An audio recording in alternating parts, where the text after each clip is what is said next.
చాలామంది ఏ కోర్స్ ఐటీలో బాగుంటుంది అని అడుగుతున్నారు. కెరియర్ గ్యాప్ ఉన్నా సరే, లేదు కెరియర్ షిఫ్ట్ అవ్వాలనుకుంటున్నారు నాన్ ఐటీ నుంచి అన్నా సరే, మీకు కంప్లీట్‌గా స్నోఫ్లెక్ అనేది కూడా చాలా బాగుంటుందండి. సో, చాలా కోర్సెస్ ఉన్నాయి, అందులో స్నోఫ్లెక్. ఎందుకు స్నోఫ్లెక్ అంటే, స్నోఫ్లెక్ అనేది ఒక క్లౌడ్ డేటా వేర్‌హౌస్.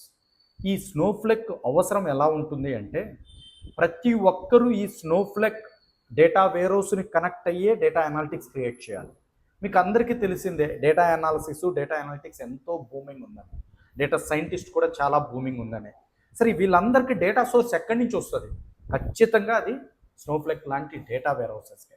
ఇప్పుడు మీరు అబ్జర్వ్ చేస్తే number of projects 60-70% of projects అన్నీ కూడా data science, AI, gen AI, పెద్ద పెద్ద ఎల్ఎల్ఎం మోడల్స్ అన్నీ కూడా స్నోఫ్లెక్ లాంటి డేటా వేర్‌హౌసెస్ నుంచే ఆపరేట్ జరుగుతుంది. కాబట్టి స్నోఫ్లెక్ కమింగ్ ఫ్యూచర్లో మీకు ఎంత డిమాండ్ ఉంటుందంటే అంత డిమాండ్. ఎందుకంటే nowadays data is growing DBs whatever petabytes, multiple petabytes. So in that case ఇంత డేటా గ్రో అవుతుందంటే ఈ డేటాని మెయింటైన్ చేయాలి అంటే స్నోఫ్లెక్ లాంటి వెల్ స్ట్రక్చర్డ్ డేటా వేర్హౌసే మీకు చాలా బాగా ఉపయోగపడుతుంది. అండ్ దెన్ మంచి ఓపెనింగ్స్ కూడా ఉండే ఛాన్సెస్ ఉంటాయి. కాబట్టి ఎందుకు ఆలస్యం, స్నోఫ్లెక్ నేర్చుకోండి, జాబ్ కొట్టండి. All the best, bye.